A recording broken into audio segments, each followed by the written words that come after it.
आपका project RERA registered है क्या? आपने रेरा रजिस्टर्ड प्रोजेक्ट लिया है? आपने अब तक रेरा रजिस्ट्रेशन क्यों नहीं किया? आपके पास रेरा नंबर है क्या? छोड़ो इन फिजूल को बातों को, क्योंकि अक्सर ऐसे सवाल हम पूछते हैं लेकिन पता नहीं है। सामने वाला बंदा अगर बोलता है कि जी हमारा प्रोजेक्ट रेरा रजिस्टर्ड है और वो रेरा नंबर दे भी देता है, तो उसके साथ करना क्या है? ना तो हमने कभी इसके ऊपर कुछ रिसर्च किया, ना हमें किसी ने बताया। लेकिन चिंता की कोई बात नहीं, क्योंकि मैं यहाँ पर हूँ। जी हाँ दोस्तों, प्रॉपर्टी कवरेज पे आपका स्वागत है। मेरा नाम है गणेश, आपका अपना प्रॉपर्टी गाइड, और मैं आज आपको बताने वाला हूँ कि प्रॉपर्टी अगर रेरा रजिस्टर्ड है तो उसका फ़ायदा क्या हो सकता है। तो बेसिक से शुरू करेंगे दोस्तों कि रेरा नंबर क्यों आया। पहले के टाइम पे प्रॉपर्टीज़ में कई सारे फ्रॉड होते थे और कई सारे रॉन्ग कमिटमेंट होते थे। तब ऐसा कोई पोर्टल नहीं था, ऐसा कोई प्लेटफॉर्म नहीं था जहां से कस्टमर को करेक्ट इन्फॉर्मेशन मिल सके, या फिर जो कमिटमेंट हो रही है, जो भी परमिशंस मिली है ऐसा बताया जा रहा है, वो मिली है नहीं मिली है, वो कहाँ से वेरीफाई करेंगे। इन सारे प्रॉब्लम्स को जो है वो अवॉइड करने के लिए गवर्नमेंट ने लॉन्च किया रेरा। रेरा एक ऐसा वेबसाइट है जहां पर बिल्डर्स हो या फिर डेवलपर्स हो, उनको अपने प्रोजेक्ट्स जो है वो अपलोड करने पड़ते हैं सारे डॉक्यूमेंट्स के साथ, और उसके बाद एक नंबर जनरेट होता है और उस नंबर के थ्रू कोई भी कस्टमर अगर चाहे तो उनके सारे डॉक्यूमेंट्स को देख सकता है। इवन साथ ही साथ बिल्डर्स और डेवलपर्स की हिस्ट्री को भी देख सकता है। बिल्डर्स के अगर पहले के प्रॉपर्टीज में कुछ प्रॉब्लम्स है, पहले के प्रोजेक्ट उन्होंने कंप्लीट नहीं किए हैं, या फिर अभी के करंट प्रोजेक्ट में कुछ प्रॉब्लम है, वो भी जो है आपको रेरा के थ्रू पता चल सकता है। तो आपको सिंपल से एक करना है, कोई भी प्रोजेक्ट में अगर आप प्रॉपर्टी बाई कर रहे हैं तो वो रेरा नंबर जो है, रेरा की वेबसाइट पे जाइए, उस नंबर को डालिए और पूरी डिटेल्स जो है वो फैच कर लीजिए। A to Z डॉक्यूमेंट जो है आपको उसमें देखने मिलेंगे। लेकिन क्या रेरा का फायदा सिर्फ इतना है? तो नहीं, इसके अलावा ज़्यादा फायदा है। अगर वो प्रोजेक्ट रेरा रजिस्टर्ड है और आपके कुछ भी आपके साथ गलत होता है, रॉन्ग कमिटमेंट होता है, या फिर कुछ भी प्रॉब्लम्स आते हैं, तो उस पर्टिकुलर प्रॉपर्टी के अगेंस्ट, बिल्डर के अगेंस्ट जो है आप रेरा में कंप्लेंट भी कर सकते हैं। और trust me, RERA civil code के कंपैरिजन में काफ़ी ज़्यादा फास्ट ट्रैक में काम करता है। तो कई साल जैसा होता था ना कि पहले प्रॉपर्टीज़ के फ्रॉड होते और कई साल केसेस चलते, तो वैसा रेरा में नहीं होता है। रेरा काफ़ी क्विक रिस्पॉन्ड करता है, जिसके थ्रू लोगों को सेफ और सिक्योर फील होता है। तो डेफिनेटली कहीं पर भी प्रॉपर्टी लेते हैं तो रेरा रजिस्टर्ड अगर लोगे तो डेफिनेटली आप जो है ज़्यादा सेफ और सिक्योर रहने वाले हो। लेकिन इसके अलावा और भी चीज़ें जो है रेरा के थ्रू हम फैच कर सकते हैं।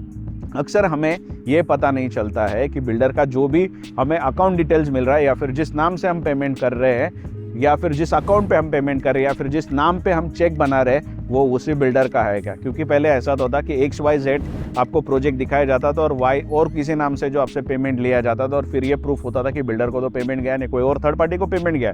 तो ये भी जो है आप वेरीफाई कर सकते हैं रेरा में, बिकॉज रेरा में एक अकाउंट्स का कॉलम होता है जहां पर आप जाके देख सकते हो कि उस बिल्डर का उस प्रोजेक्ट के लिए कौन सा अकाउंट जनरेट हुआ है, और उसी अकाउंट पे अगर आप पेमेंट करते हो तो आपके लिए ज़्यादा सेफ और सिक्योर होता है।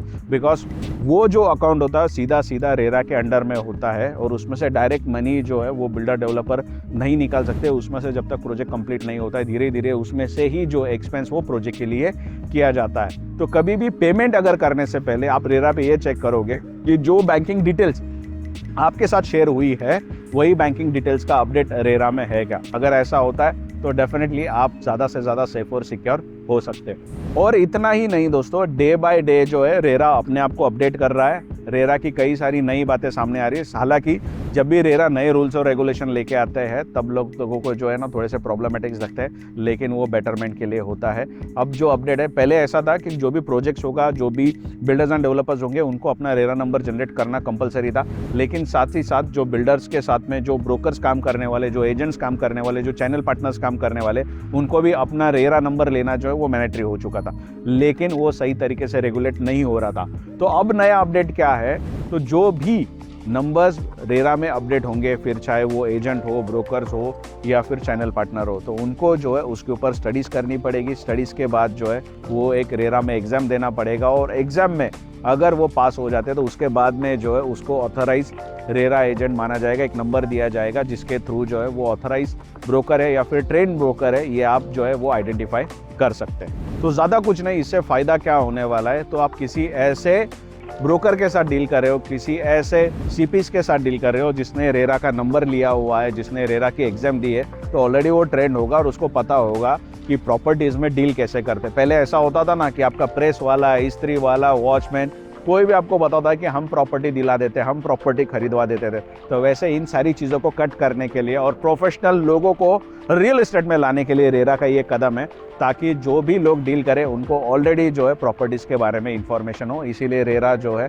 काफ़ी अच्छी मेहनत कर रहा है। वैसे और थोड़ा सा जो है डीप बता देता हूँ, रेरा लॉगिन करने के बाद क्या चेक करना पड़ता है या फिर क्या चेक करना होता है। तो उस रेरा के थ्रू जो है उस प्रोजेक्ट को अगर परमिशंस मिली है तो कहाँ तक परमिशंस मिली है, कितने फ्लोर्स बनने वाले हैं, कितने यूनिट्स बनने वाले हैं, कमर्शियल्स होने वाला है, रेसिडेंशियल्स होने वाला है, कितना लैंड साइज है, बिल्डर्स और डेवलपर्स के पार्टनर्स कौन है, वो सारी इंफॉर्मेशन जो है इस रेरा के थ्रू जो है आपको मिल सकती है। तो अगली बार कोई भी प्रोजेक्ट पे अगर आप जाओ और पूछो कि रेरा रजिस्टर्ड है क्या या फिर रेरा नंबर है क्या, और वो रेरा नंबर अगर अवेलेबल हो जाता है तो डेफिनेटली रेरा पे लॉगिन करके जो है ये सारी डिटेल्स आप जो है पहले से ले सकते हैं, ताकि आपकी रिस्क जो है वो मिनिमाइज हो जाए। वैसे बताना चाहूँगा कि जो बड़े लेवल के प्रोजेक्ट्स होते हैं या फिर जो छोटे लेवल के प्रोजेक्ट होते हैं, जो 100-150 मीटर के प्रोजेक्ट्स होते हैं, जो 300 मीटर के प्रोजेक्ट्स होते हैं, या फिर जिस प्रोजेक्ट में 10 से कम यूनिट होते हैं, उस प्रोजेक्ट के लिए रेरा मैंडेटरी नहीं है। लेकिन वो खुद अगर रेरा नंबर लेना चाहते हैं तो रेरा नंबर ले सकते हैं। बाकी उसके बाद में जो 12, 15, 18 यूनिट के प्रोजेक्ट्स होते हैं या फिर जो 500 मीटर के ऊपर की लैंड होती है, उनके लिए जो है वो रेरा कंपलसरी वैसे हो चुका है। आपको अगर ये वीडियो अच्छा लगा है तो अपने दोस्त या फिर रिश्तेदार के साथ ज़रूर शेयर करना जो प्रॉपर्टी ले रहे, ताकि उनको जो है थोड़ा सा इन्फॉर्मेशन मिल सके। मैं आपसे ही मिलते रहूँगा ऐसे ही वीडियो के साथ। आप जो है चैनल को सब्सक्राइब ज़रूर करना, ताकि इन्फॉर्मेटिव वीडियो अपलोड करूँ तो उसको आपका नोटिफिकेशन मिल सके। जय हिंद, जय भारत।